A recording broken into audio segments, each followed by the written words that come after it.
Hey guys, welcome back to my channel. My name is Alessandra and today we're going to be working with the Bargain Bead Box from this month, September. I believe it was called Misty Rose. So lots of pink, but very light pinks. I know there's sometimes the cameras make them look really bright, but most of these are actually not that bright. So that's actually nice because I like the toned down, mauvey tones for sure. Yeah, without further ado, let's just get started. I will jump into the tutorial for the necklace. Hi guys, so for this project we're gonna need our big donut bead or a go-go bead, whatever they call it, go-go pendant. We're gonna need some of these Aishi beads and then some of those faceted bead that came from the box. A clasp. I'm not sure that I'm gonna use this part of the clasp yet. I'll explain why later.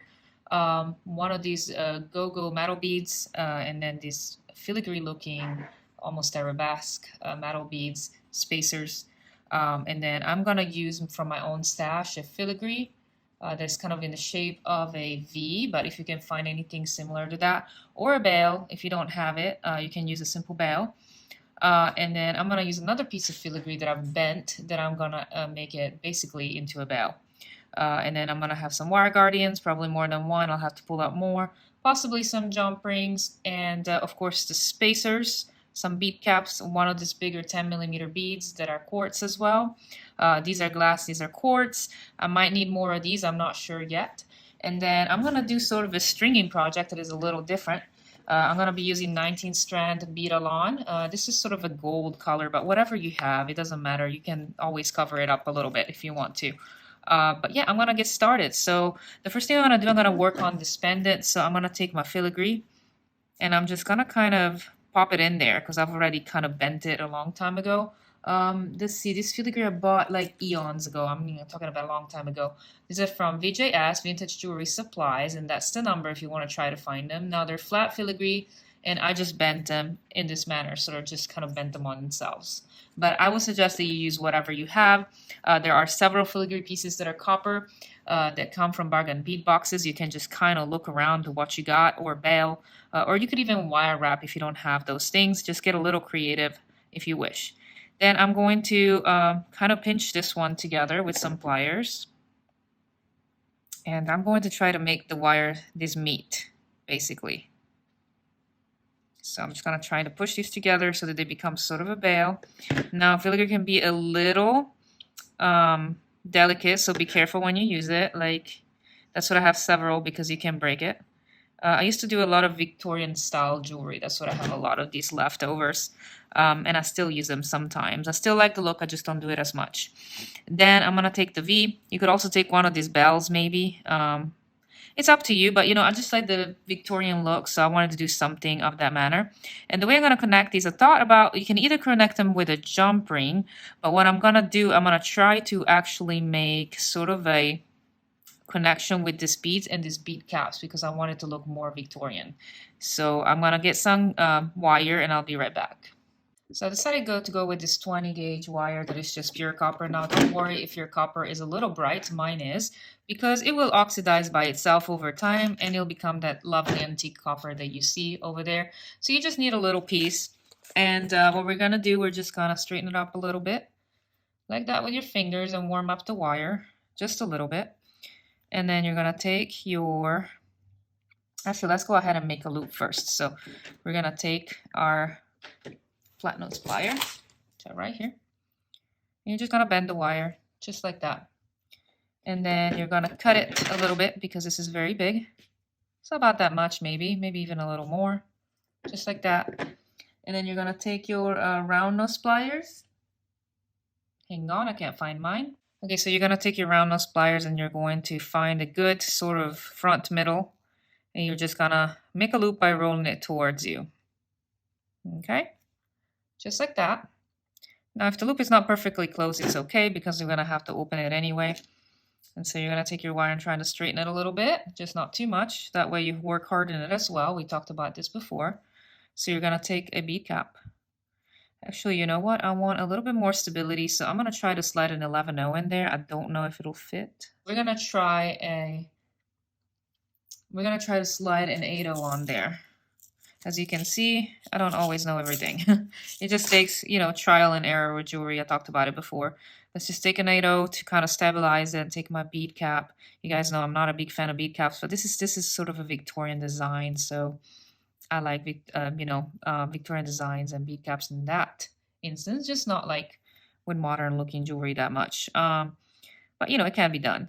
So I'm gonna take that. That's gonna be what I'm going to do, and then I'm gonna bend the wire kind of the same direction that the other one is. So just bend it like you did before, this time with, you know, your little bead over there. And then you're gonna cut it just like you did before, about the same, you know, in the same measurement. And, you know, I don't really measure. I just kind of go by eyeballing. You can measure if you want to. I don't think it's necessary. And then if I need to cut a little more, I do.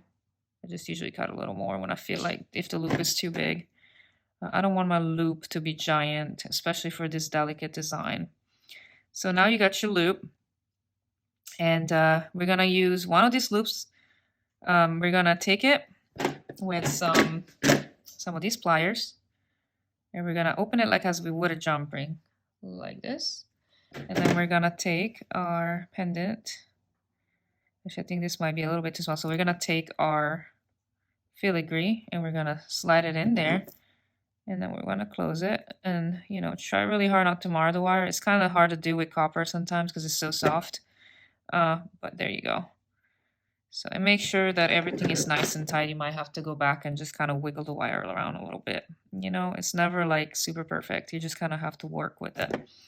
And then you're going to take the other side and you're going to do the same thing. So that's our sort of bail side. And then you're going to open the same way like as if you did with the jump ring. Then you try to slide this in there. Hopefully it'll fit. And then you close it the way you came from. Like that. And then you got your main bail done. Okay? So that's going to be your bail with a little bead in between. I think that's going to be cute. And then you're going to start on your beading side. Now, what I wanted to do with this necklace was maybe make something a little bit more asymmetrical than my usual. So we'll see how that goes. I sort of have an idea. I'm not 100% on it. But you're going to need quite a bit of wire, bead-along wire, the 19th strand. And I just going to go ahead and start stringing instead of... I'm just going to work directly from the wire. And I'm just going to string. I think what I'm going to do, I'm going to take an 11-0 and string it on. And then I'm going to take let's see, what did I do? Okay, so now I'm going to take one of these and string it on. And then I'm going to take another 11-0. And then I'm going to take one of the spacers. Actually, let me think about it. Yeah, I'm going to take one of these spacers, I think, and just try to string it on. And I'm going to take an 11-0. Now, you don't have to do the 11-0s if you don't want to. I just think it just gives a little bit of more refinement to the necklace. I've kind of tried and, you know, try to place a few beads on a string to see how they will look. But yeah, just so you're going to do alternating these beads with this bead, and you're going to use, I think, 5 of these. So I'll be right back, and I'll just speed up the video.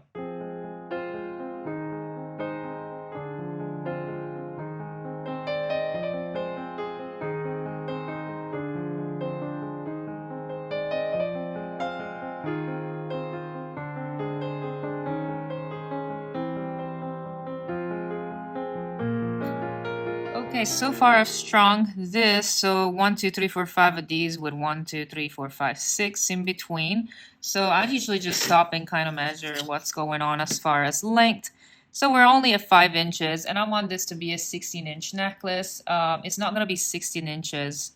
Well, you know, 16 to 18, I said, maybe 18 inches. So maybe I do want to string about 16 inches. So I'm about at 5. I need to string in 11 more inches. And I think what I'm going to do, I'm going to add a few more of these, like maybe 3 more of these or 2 more. And just, I'm going to keep going with the 11-0s maybe. Just, you know, keep going with that theme. of more, you know, delicate necklace kind of thing. And I do like to usually have, you know, uneven numbers on one side. So I think what I'm gonna do, I'm gonna stop about here, maybe 3. Let's see how that looks. I pause a lot, guys. I have to think about a lot before while I'm designing on the fly. But yeah, maybe I'll do 2 more of these more faceted beads, maybe. Like a little more, maybe even. So let's do at least 2 more, but I might actually have to add a lot more because I don't know exactly what these rondelle beads are gonna come up to. So if I'm doing one continuous strand, guys, so yeah, we're just gonna have to find out as we go. Hopefully it'll look good. It's just something that you kind of have to try and see, like most jewelry. But I'm gonna keep stringing. I think I'm gonna keep stringing some more of these. Let's see. I believe these were making up about 7 inches. So in order for it to be, you know, a little bit longer, we might have to go up to like about maybe like 8 inches, 8.5 or so of these. So I'm just gonna keep stringing some more of these faceted beads until I get around to, I say about 8 inches. So I'm just gonna keep going.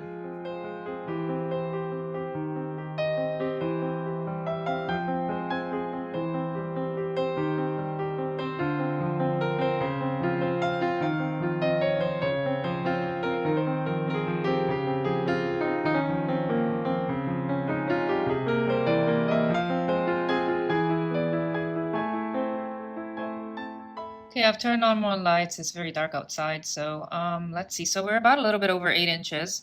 So I got 1, 2, 3, 4, 5, 6, 7, 8, 9, 10, 11 after this little section right here. And then I'm going to switch it up a little bit. So I'm going to take another one of these 11 O's. And I haven't decided if I want to keep with the brightness or if I want to start using some spacers that we got in the box maybe. And I think I might because it's going to help me with the length and a little bit of more evening up with these because these are going to be big and they're about the same. But I'm just going to start stringing my little hishies. And maybe, I haven't decided yet, I might put a spacer like this in between. See how that looks? And I feel like I don't really like that, so I'm just going to take that off. And I'm going to keep going with the 11 O's, and I'm just going to string all of these up. And I'm just going to speed it up, so it's going to be, from now on, an Aishi and an 11O if you have it. Or, you know, you could even use an 8O if you want to. But I think I like the very delicate look of these, so I'm going to just keep going with the 11O, and I'm going to keep stringing them.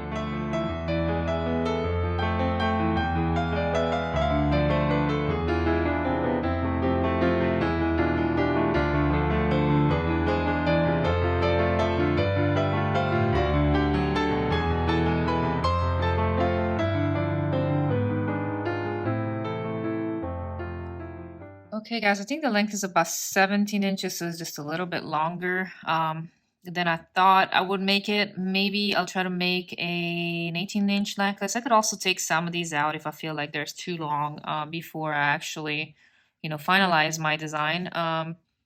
So I would want it to be about there because this is what we're going to do now. We're going to, just let me see real quick how long it would be. It'll be about 18, a little bit more than 18, maybe 20. But we're going to add actually a clasp in the front. I know that's kind of sounds a little strange, but hopefully it'll work out. But before we do that, we're going to go ahead and crimp these. So we're just going to say that this is a good length, hopefully. And I want this necklace to be not super long, but a little bit longer than my standard 16 to 18 inches. I guess maybe 20 inches would be good, hopefully. See, if I was to clasp it just like that without no clasp, which is obviously impossible, it would be 18. So I think what I'm going to do, I'm going to take, because we're going to have this one, I think I'm going to take a few of these out and just leave, you know, a little bit less. So I'm just going to take a few of these out and put them back here. I took 1, 2, 3, 4, 5, 6, 7, 8, 9 out, and I used the rest of the strand that we got. So what I'm going to do now, I'm going to crimp these. So I'm going to get a crimp tube, because that's what I use is crimp tubes. And then I'm going to take this end and I'm going to string it through just like that. Actually, I think I want to use a wire guardian on this side. So I'm going to take my wire guardian. Do I want to use a wire guardian? See, guys, I'm never 100% sure myself. So I think I might be using a wire guardian, and I'm going to string this direct, or not use a wire guardian. I might just string this directly. However, I have to say this is not soft flex. This is Bead-A-Lon. So I don't trust Bead-A-Lon as much. I know it's awful, but I'm going to see if I can fit a wire guardian through and connect my clasp. So we're going to use this clasp right here. This long one right there. And then we're going to go through the clasp right there and then through the wire guardian. Make sure you catch that wire guardian. Okay. Might take a little bit of, you know, messing around with it, but just make sure that you catch the wire guardian and that clasp. And it doesn't matter if you have to bring it up like this because we're going to just keep sliding it anyways. So we're going to do that. Maybe even use a little bit less so we don't have to waste as much wire. And then just slide this crimp tube on. Now you can use crimp beads. I really should try to start using crimp beads because I want to start using my crimp covers that don't fit. But I feel very comfortable with crimp tubes. I just feel like they hold on better and they don't scare me as much as far as them not holding up. Okay, so make sure as always that your wires are not crossed, and then you're gonna go in the first notch, that's the notch with the teeth, and you're gonna put it right there on the crimp in the middle, and then you're gonna squeeze. Okay, squeeze, squeeze. Not too much, just a little bit. And you should have something like this on one side. So that means that your wire is crimped. However, to reinforce it, I go in the first notch and I just round it up. Just like that. It also looks cleaner. So that way, pull on your wire, make sure it doesn't move. It's good. Now I like to actually trim. This is why I pull on the wire. I want to make sure that it's nice and safe. I actually like to try to trim pretty close because we don't want this wire to poke through. And then I slide, you know, the beads in. And this 11-0 does not want to fit, so I got to make sure that this wire is really, really, you know, cut close. I mean, I did push that 11-0, but sometimes it's a little hard, so just make a close cut. And then you can slide all your beads. And then I think we're ready to cut on this side. I'm just going to cut a little extra just in case. So we can free the rest of the wire from the spool. We got something like this, like basically like a really long strand with a hook. That's what we got. And now what we're going to do is we're going to crimp the other side, but I wanted to be connected to this side. Now there's a couple of options. I was thinking about maybe using some 50-0s and then just sliding it in here, but this is a very small hole. So I might not do that. So I want to grab the other crimp that we have right there. And I think what we're going to do, we're going to, actually I'm going to add one more 11-0 on this side. I think it'll look better. Maybe, maybe not. I'm not sure. Or maybe we could just use the crimp and make it look like it's part of an 11-0. So let's just use the crimp. As you can see, I change my mind often, and I'm thinking as I'm designing. So I'm talking to myself sometimes a little too much. But so we're going to go through this crimp bead. Try to make sure that the wires don't cross. I know it's kind of hard to tell, but I think we're okay. So just hold it pretty close. You know, make sure there's a little bit of slack, but not too much. You don't want too much space. So make sure you push those beads down, okay? But you don't want them scrunched up either. You just kind of want them to be loose, but also not too loose. I know it's kind of a difficult thing. I think what I'm going to do, I wasn't going to do this, but I am going to go ahead and crimp this side just the way it is like that. Because I don't want a lot of this showing. I don't want a lot of, you know, wire guardian showing. I just want a really dainty kind of front. So I'm just going to take this and I'm going to go ahead and crimp it. And I'm going to connect it with a jump ring, which is usually not what I do. But I'm going to do it this time. So I'm going to crimp it just like we did before. Make it nice and neat. Push it around. I really wish I could learn how to use those magic crimpers because I think it would look better. It would have looked more like a bead. That's okay. And then I'm going to cut this wire. Make sure you not to cut the other wire. I've done it plenty of times, so be careful. Just got it really close to the bead. So that way it doesn't come off, hopefully. And see, there's a little bit of slack still. So, and that's okay. You could also make sure that it comes out this way and just, you know, cut it right there. But yeah, I mean, I'm going to basically connect this strand on this side. You want to make sure that this is facing this way. And then we're going to arrange our necklace right there. And we're going to connect this with a little jump ring. I think I'm going to use either a 5mm or 4mm jump rings. I'm going to try a 4mm. These are not my favorite jump rings. I bought these from the Beadbox Bargains. They are not very good. They don't meet very well. So we'll see how that goes. I might go back to the Potomac because those are cut very well. See what I mean? I mean, it's not meeting like it's supposed to, but we can try to make it meet by pulling it a little bit. You just don't want to disfigure the jump ring too much. That's part of why I don't like it. Okay, so I opened this 4mm jump ring just like that. I'm going to slide it onto this filigree, and then I'm going to connect my loop right there. And then I'm going to close like that. So, woo, that was a lot. Doesn't feel like it was, but it really was. So we got a little bit, see how this is crunching up a little bit? It's not too bad, but you know, you want to try not to get that. You want to try to get fluidity in your necklace. And you could use, you know, soft flex is a very nice wire. I just tend to use it for my more expensive beads and designs. This is really not. So now what do? I want to actually use the rest. How do I connect the rest of the clasp? I want to use another one of these and just wire wrap it to this side. And then I want to use this go-go bead as the part of my clasp like that, because I don't know, this one is a little strange. It sits very strange like that, you know, and I don't like how it sits. It's just make it too vertical or something. So I think I'm going to use one of the go-go beads instead of this part of the clasp that we're supposed to use. I might actually keep these to make some kind of a weird chain maybe. I'm not sure, or as connectors, because I don't really like them with this clasp. So I think what I'm going to do, I'm going to wire wrap this. So I think what I'm going to do, I'm going to grab more of this wire. Maybe not wire wrap it, we can just do the same thing that we did before. So just slide your bead right there. Actually, let's go ahead and do our bend first. I think that helps. So just do your bend.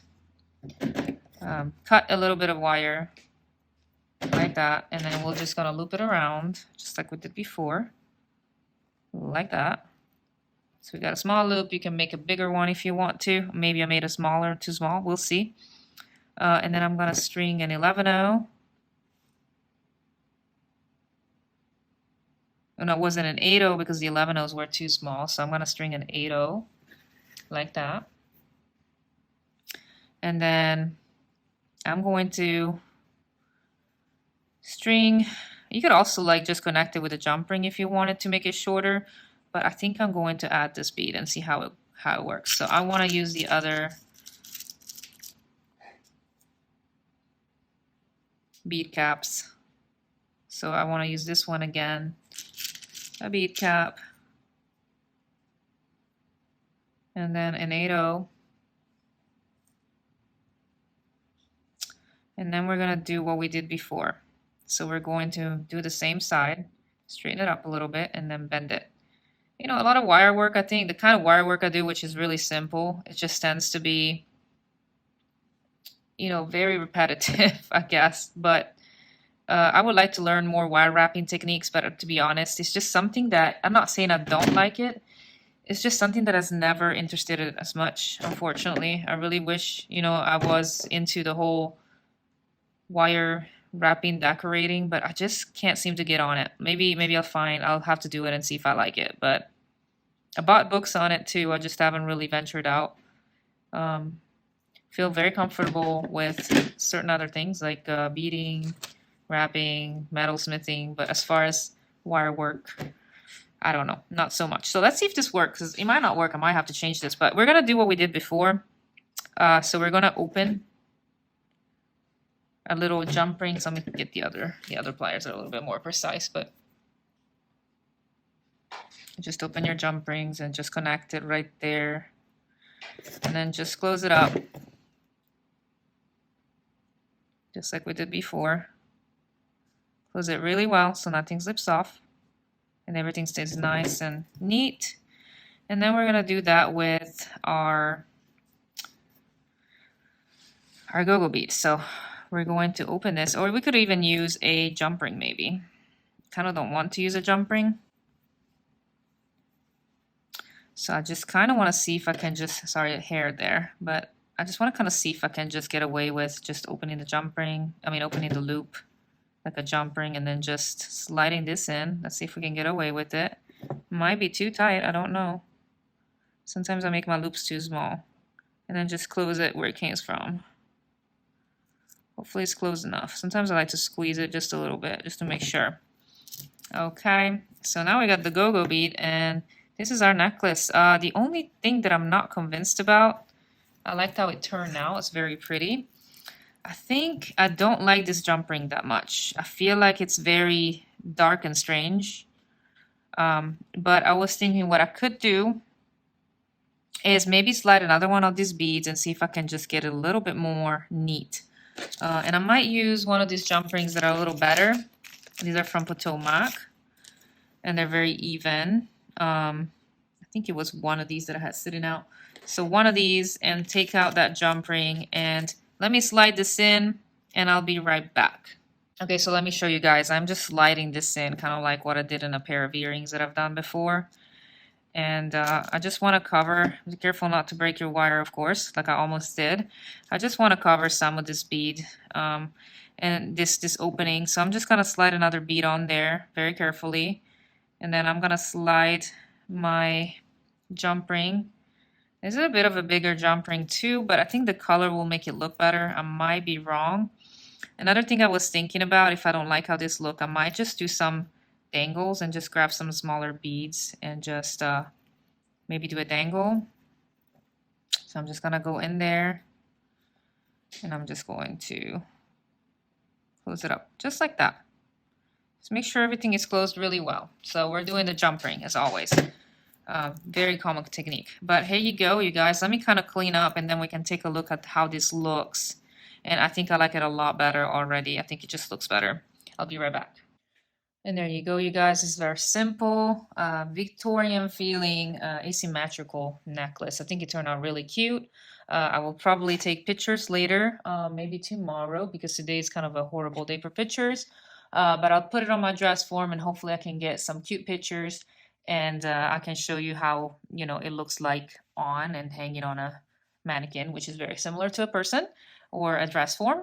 And yeah, this was it. I'm glad I could film this video because at first I didn't have any ideas for this, but I really do like how this one turned out. So if you like this video, give it a thumbs up and subscribe if you like this kind of content. And I'll see you next time. Thanks for watching. Bye, guys.